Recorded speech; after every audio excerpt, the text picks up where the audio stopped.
এখন আমরা এসেছি সালমান খানের ঘরের সামনে। এটা সালমান খানের ঘর। আর সালমান খান যখন বেরোয় এখান থেকে বেরোয়। তো আমরা এবার যাব মান্নাতের কাছে। এখানে প্রায় সবসময় মানুষ থাকে, ওখানে পুলিশ সবসময় গার্ডে থাকে। আপনারা ওনার বিষয় জানেন কম বেশি, বলতে হবে না। তো এখন আমরা সোজা যাব।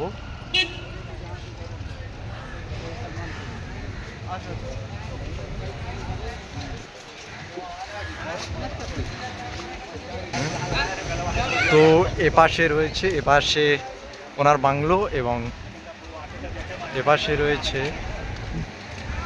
প্যান্ডেস্টানের নদী, মানে আরব সাগর। আর আমরা এসেছি তিনজনে।